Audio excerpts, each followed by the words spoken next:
우리 주는 위대하며 능력이 많으시도다. 이렇게 시작하는 찬양 많이 불러봤죠. 우리가 예루살렘아 여호와를 찬송할지어다. 내 하나님을 함께 찬양했지 않았습니까? 예. 이 찬양을 부를 때마다 마음속에 막 뭉클함이 있었거든요. 그래서 어느 날 새벽에 시편 147편 설교를 때가 되어서 이 시편을 금요 기도에 혹시 기회가 된다면 우리 성도들과 했으면 좋겠다라고 마음에 먹고 있었는데 갑자기 기회가 생겼습니다. 그래서 이 시편을 함께 나눠야지 하고 말씀을 준비했습니다. 자, 오늘 말씀은 찬양시입니다. 찬양시로 자연의 온갖 조화와 질서, 계절에 따른 변화와 순환을 노래하고 있는 시입니다. 이 시를 읽다 보면 시인이 자연의 생명력이 있는 변화를 경이로운 눈으로 지켜보고 있는 모습을 떠오르게 합니다. 우리는 아무리 골치 아픈 일이 있더라도 자연 속에 있으면 질서 있으면서도 생명이 있게 변화하는 것을 보며 마음이 정리되거나 힐링이 되곤 합니다. 우리가 막 스트레스를 받았을 때 자연으로 막 해변으로 떠나가면 마음이 막 풀리지 않습니까? 자연은 그런 힐링의 능력이 있다는 것이죠. 하나님이 주신 것들의 조화와 생명이 우리 내면도 치유하는 것입니다. 그러나 오늘 시인은 하나님이 지으신 자연을 바라보며 하나님을 찬양하고 있지만 사실 이 시가 지어진 배경은 그리 평화롭지 않습니다. 많은 학자들은 추측하기에 2절에 예루살렘을 세우시며 이스라엘의 흩어진 자들을 모으시며 이 말씀과 13절에서 예루살렘에게 내 문빗장을 견고히 하시고라는 말씀으로 바벨론 포로 귀환 후의 상황으로 보고 있습니다. 즉 상당히 암울하고 어려운 상황 가운데 있습니다. 오랜 시간 포로 생활로 인해 이스라엘에 전반적으로 스며져 있는 패배의식과 좌절, 그리고 포로 귀환으로 인해 조금은 희망을 가졌지만 돌아온 이스라엘 땅에서 맞이한 그 문제들과 방해들은 이스라엘 사람들 더욱 어렵게 했습니다. 이 시의 배경은 그런 상황입니다. 이런 상황에서 찬양이 쉽게 나오지 않을 것입니다. 아니면 혹시 현실을 피하고 싶은 마음에 자연으로 도피하고 싶은 그런 마음도 생기게 될 것입니다. 이 시를 읽다 보면 시인은 자연을 노래하지만 그렇다고 현실을 회피하지는 않고 있습니다. 자연의 상황을 명확하게 인식하며 노래하듯이 자신들의 상심도 명확하게 인식하고 있습니다. 자연을 회피형으로 바라보는 것이 아니라 오히려 자연 속에 드러나는 하나님의 다스리심과 은혜를 발견하고 이를 자신들의 삶에도 적용하고자 했던 것입니다. 이는 자연을 관찰하는 것에 큰 유익이 되기도 합니다. 자연은 변화무쌍하지만 빈틈 하나 없이 질서 있게 순환합니다. 강했던 우박과 눈이 바람에 녹아 물이 되듯이 강했던 것은 약해지고 약했던 것은 강해지는 하나님의 통치 안에서 좌절하기보다는 상황을 넘어서는 더 큰 은혜를 누리자는 믿음과 다짐이 들어있는 것입니다. 이런 상황을 이해하며 말씀을 함께 살펴보도록 하겠습니다. 먼저 1절부터 6절의 말씀을 보면 우리 하나님은 선하시며 위대하신 하나님이시기에 하나님을 찬양해야 함을 시인은 고백합니다. 자, 우리 1절부터 3절 말씀을 같이 한번 읽어보도록 하겠습니다. 시작. 할렐루야. 우리 하나님을 찬양한 일이 선함이요 찬송한 일이 아름답고 마땅하도다. 여호와께서 예루살렘을 세우시며 이스라엘 흩어진 자들을 모으시며 상심한 자들을 고치시며 그들의 상처를 싸매시는도다. 자, 시인은 노래합니다. 하나님을 찬양하는 것이 선하고 아름답고 마땅하다. 그 선하신 하나님께서는 예루살렘을 세우시며 흩어진 자들을 모으시고 상심한 자들을 고치시며 상처를 싸매어 주시는 분이십니다. 하나님께서 세우시는 것만 하시는 것이 아닙니다. 이스라엘 백성들의 죄악으로 인해 흩어졌는데도 하나님께서 다시 흩어진 자들을 모으십니다. 여러분, 이스라엘 백성들이 잘했으면 참 좋았겠지만 그렇지 못했죠.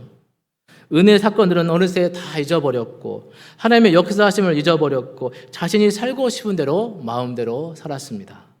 그런 하나님께서는 자기 잘못으로 흩어진 이스라엘도 그냥 두시지 않으셨습니다.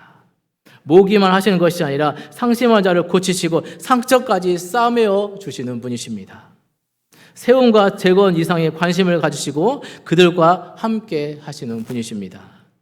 그리고 끝까지 책임지시는 분이십니다.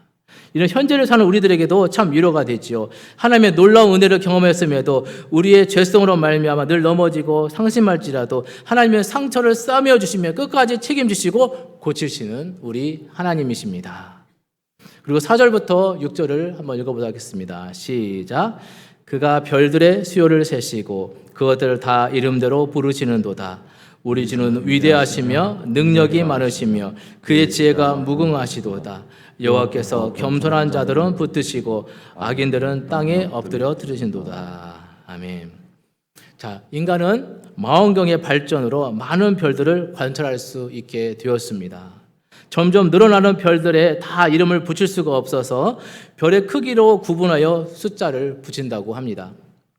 별들을 관찰하는 것만으로도 이미 인간의 능력과 지성의 한계를 드러냈습니다.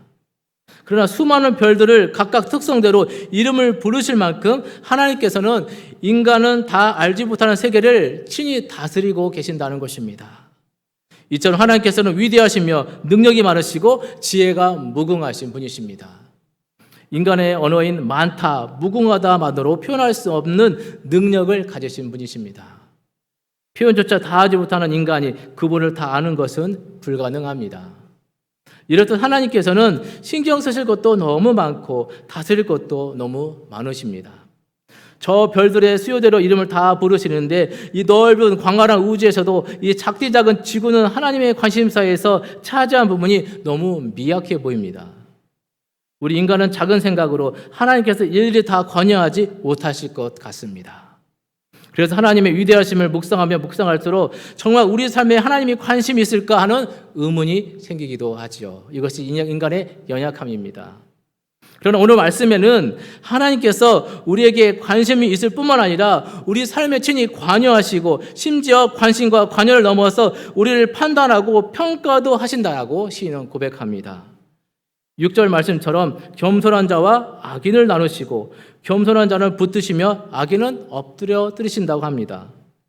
하나님의 말씀으로 평가하시며 그 평가에 따라 상벌도 내리신다는 것입니다.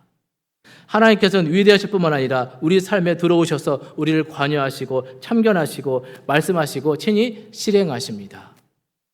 우리가 하나님의 위대하심을 다 셀 수 없는 것처럼 우리는 하나님의 관계에 대한 열정과 사랑을 다 알 수 없습니다.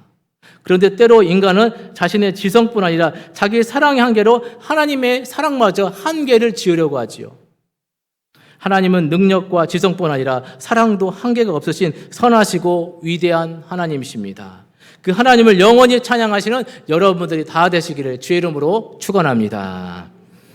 이어서 7절부터 11절을 보시면 우리 하나님이 자연을 다스리는 분이시기 때문에 그분을 찬양해야 함을 시인은 고백합니다. 자, 본문 8절부터 11절을 우리 교독해 보도록 하겠습니다. 제가 8절 읽습니다. 그가 구름으로 하늘을 덮으시며 땅을 위하여 비를 준비하시며 산에 풀이 자라게 하시며 들짐승과 우는 까마귀 새끼에게 먹을 것을 주시는도다. 여호와는 말에 힘이 세다 하여 기뻐하지 아니하시며 사람의 다리가 억세다 하여 기뻐하지 아니하시고 여호와는 자기를 경외하는 자들과 그의 인자하심을 바라는 자들을 기뻐하시는도다. 아멘. 자, 시인은 계속해서 하나님의 위대하심을 노래하고 있습니다. 하나님께서는 구름, 비를 움직이시고 날씨를 주관하십니다. 풀과 짐승을 키우시며 다스리십니다. 그리고 날씨와 동식물과 같은 보편적 다스릴 뿐만 아니라 앞절에서 언급하였듯이 주관적인 평가를 하십니다. 하나님께서 10절 말씀처럼 말의 힘이 세다 하거나 사람의 다리가 억세다 하는 교만을 기뻐하지 않으십니다. 그리고 11절 말씀처럼 하나님을 경외하는 자들과 하나님의 인자하심을 바라는 자들은 기뻐하신다고 합니다. 이처럼 10절과 11절을 보면 6절에서 겸손한 자와 악인을 대조시켰던 것처럼 교만과 하나님을 경외하는 자를 대조시키고 있습니다. 자, 이 부분에서 질문이 생깁니다. 자, 선이 아닌 겸손이 어째서 악과 반대가 되는 것인가? 우리는 선악이라고, 선과 악이라고 그러잖아요. 그러나 시인은 지금 겸손과 악을 대조하고 있다는 것이죠. 그리고 경외의 반대도 교만이라고 하고 있습니다. 자, 위대하신 하나님 앞에 인간이 센 척을 하거나 내 힘을 자랑하며 어찌해 보려는 교만은 그 자체가 악이라는 것입니다. 하나님께서는 깊은 관심과 관여로 이 세상을 다스리고 계신데 이들은 하나님 앞에서 겸손 없이 내 다리가 억세다, 이 억센 다리로 내가 어찌해 볼 수 있다라고 하는 것이 교만이며 하나님의 통치에 반하는 것, 이것이 악이다라는 것입니다. 이는 이 세계를 다스리는 하나님과 그의 통치의 선함이 전제이기에 시인은 이에 대해 믿고 찬양하고 있는 것입니다. 반면 인간의 특성상 자신이 원하는 대로 자신의 욕망대로 하는 것은 하나님과 반대로 가게 되며 이는 곧 악으로 치닫게 되는 것이죠. 즉 하나님에 대한 경외함이 없으면 인간은 필연적으로 교만하며 필연적으로 악으로 향하게 되는 것입니다. 오늘 여러분들은 자연을 다스리는 하나님을 겸손히 경외하며 찬양하시는 은혜가 있으시기를 주의 이름으로 축원합니다. 이어서 시인은 12절부터 20절 통하여서 시온을 회복하시며 말씀하시는 주님을 찬양합니다. 먼저 12절부터 14절 말씀을 같이 한번 읽어보도록 하겠습니다. 시작. 예루살렘아 여호와를 찬송할지어다. 시온아 내 하나님을 찬양할지어다. 그가 내 묘빗장을 견고히 하시고 내 가운데 있는 너희 자녀들에게 복을 주셨으며 내 경내를 평안하게 하시고 아름다운 밀로 너를 배부르시며.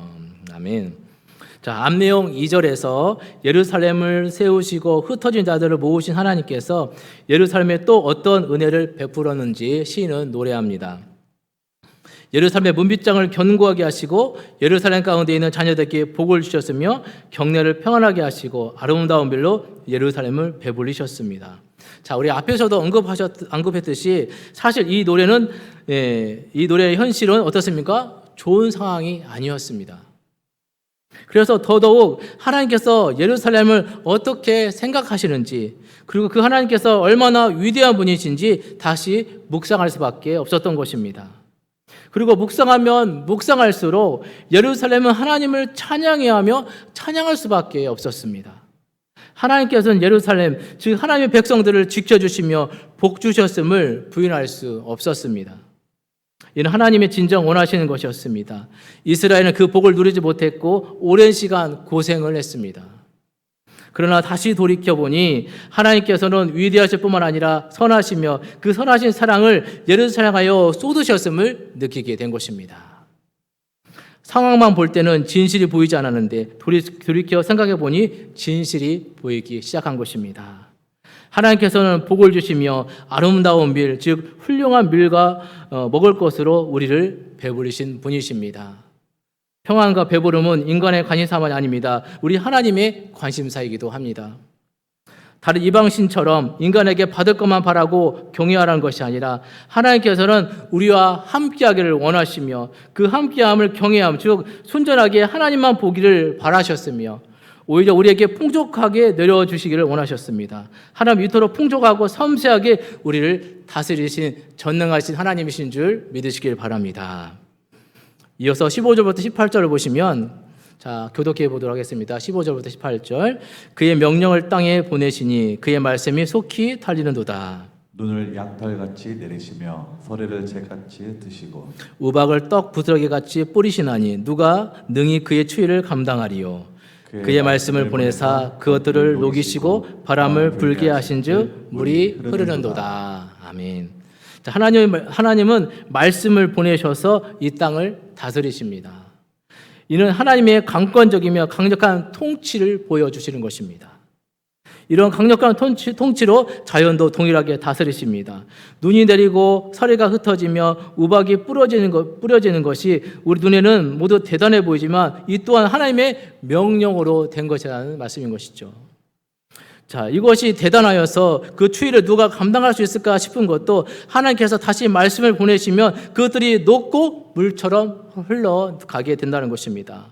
감당할 수만큼 강한 것도 하나님의 말씀이며 그 강한 것이 한순간에 약해지는 것도 하나님의 말씀으로 인한 것입니다. 이것이 바로 만물을 주관하신 하나님의 능력이며 또 하나님의 뜻이라는 것입니다. 감당할 수 없는 추위 속에 눈을 맞아 괴롭게 하더니 서리를 더하여 막히게 되고 더 이상 못 참겠다고 했는데 심지어 우박을 맞습니다. 자, 그런 이렇게 살아줄 줄 알았던 이스라엘 백성에게 다시 봄이 하고 따뜻한 바람이 불어 눈이 녹고 있습니다. 생명이 움트고 있습니다. 이는 네 다리가 억세다 했던 이스라엘의 교만을 꺾으시는 하나님의 방법이었고, 또한 내 뜻대로 하려는 악을 향한 하나님의 다스림이었습니다. 또한 내 뜻대로 하려는 악을 향한 하나님의 다스림이었습니다.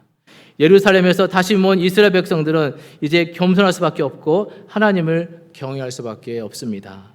그리고 이렇게 될 수 있었던 모든 이유는 하나님께서 이스라엘을 방관하지 않으시고 관심을 가지고 다스리셨기 때문입니다. 하나님께서는 이스라엘 백성을, 하나님의 백성을, 그리고 여러분과 저 우리를 결코 가만 놔두시지 않고 우리를 주관하시고 늘 섭리하고 계시는 하나님이십니다. 마지막 19절 20절 같이 보도록 하겠습니다. 19절 20절 시작. 그가 그의 말씀을 야곱에게 보이시며 그의 율례와 규례를 이스라엘에게 보이시는도다. 그는 어느 민족에게도 이와 같이 행하지 아니하셨나니 그들은 그의 법도를 알지 못하도다. 할렐루야. 아멘. 하나님께서는 말씀과 규례를 이스라엘에게 보이셨습니다. 이스라엘은 본인들이 본 것을 행해야 할 역할을 이제 부여받았습니다.